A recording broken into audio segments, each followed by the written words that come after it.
In theaters now, though by the time you watch this, probably not anymore, is the new Mexican horror film Parvulos, Children of the Apocalypse, directed by Isaac Ezban. I went into this movie totally blind. All I knew is that some people I knew had said good things about it. It was a new indie foreign horror film that was playing, and I love having the experience on occasion of being able to go to the movies completely blind and just letting the story unfold. I had no idea what this movie was going to be about. I'm going to tell you enough of the plot to maybe make you interested, but I'm really not going to give away anything because going in blind as I did, I'm sure the trailer probably tells you just about everything that happens in this movie, but I'm not going to be the person to do that. It goes a little something like this. Film opens, it's presented in a very desaturated color way. It's not black and white, but the color is incredibly toned down. Occasionally there are moments where somebody will hold like a record album and it'll be vibrant color, or they'll hold an object, or there'll be something, some viscous fluid on somebody that will be closer to full color, but otherwise it's very, very toned down, and it matches the mood of the world that these three brothers live in. They're living in the woods in the middle of nowhere. Their parents are away for some reason. There is some creature chained up in the basement that makes horrifying noises that they have to feed by going out and killing various woodland animals that they can find to placate the creature in the basement for some reason.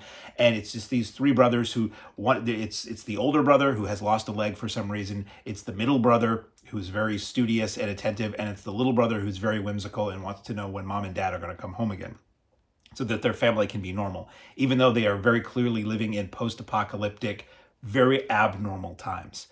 And what the film explores is how these brothers survive, and in many ways, it's a very gruesome way to survive. Who else is left after this thing wipes out most of humanity, and how people interact with each other, and what these kids will do to maintain the family unit and survive. And that's about as much I'm going to tell you about this specifically. I will say, if you're a horror fan, this film is incredibly gory at times, incredibly gruesome at times. If you're somebody who needs to know if a dog dies in the film, yes. If you are somebody who likes zombie movies, this probably kind of falls into that category. If you are somebody who is okay with subtitles, this is a ride well worth taking. I will say, I went in blind. I didn't really know what this movie was about or where it was going to go, and it's very grim and very serious and incredibly dark. It, at one point, becomes comedic, and I really didn't like the movie doing that because it was such an aggressive shift in tone away from what had happened up to that point. And it really kind of lost me when it became comedic because everything you had seen was 100% not funny and very dark and disturbing. And then suddenly it was like very silly and whimsical, and that really bugged me. But I will say this is very rare that a film lost me and then it brought me back. It was very silly and whimsical up to a point, and then it really kind of dispensed with that, and for the most part became very serious and grim. I'm the kind of guy watching this now where I usually don't like when this happens, but I was thinking, if I was the American distributor of this, like Miramax used to butcher the Hong Kong movies and stuff back in the 90s, if I was the American distributor on this and was trying to sell this to more of an American audience, maybe if it was in the days where we would dub it and people would be okay with that, I would have taken out the comedic part because the story still works fine without it, and it really kind of was, to me, a speed bump in enjoying the movie. But I will say again that it totally won me back, and by the end of the film, I was all in on this film. It is reminiscent of other things I've seen. It reminded me of the film Fido in a way, for reasons I won't say. It reminds you of anything at this point where it's a post-apocalyptic, let's say zombie outbreak, whatever it is, society is going to remind you of The Walking Dead. So it reminded me of The Walking Dead. It reminded me of other things I'd seen, but not in a bad way. Just it occurred to me. Very well done, very interesting world that this creates. There's a specific, mostly forgotten film from the last decade or two that is highly referenced in this film that I was amused by because I totally forgot it ever existed.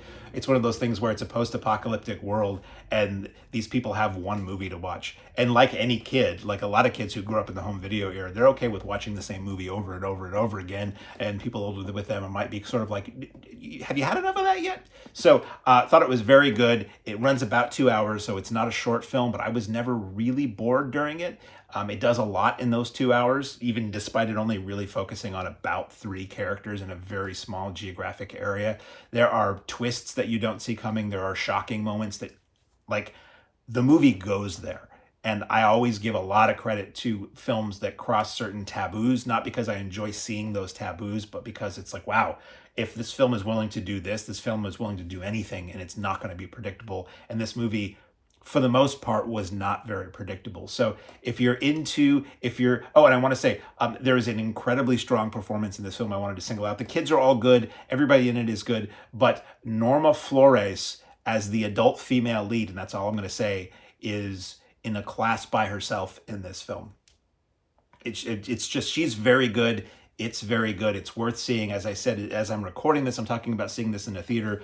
We went to see it. There was a total of 3 people in the theater at an evening show. I don't think it's getting marketed very much. I think it's probably about a week in most theaters, and then it's going to be on video. If you know me, I always say everything is better in the theater, where you can just focus on it and shut the world out. If you can do it, if you can find it in the theater, Parvulos, Children of the Apocalypse is worth checking out. It's not just another dumb horror movie, and if in perpetuity, it will be available on video. So I say check it out.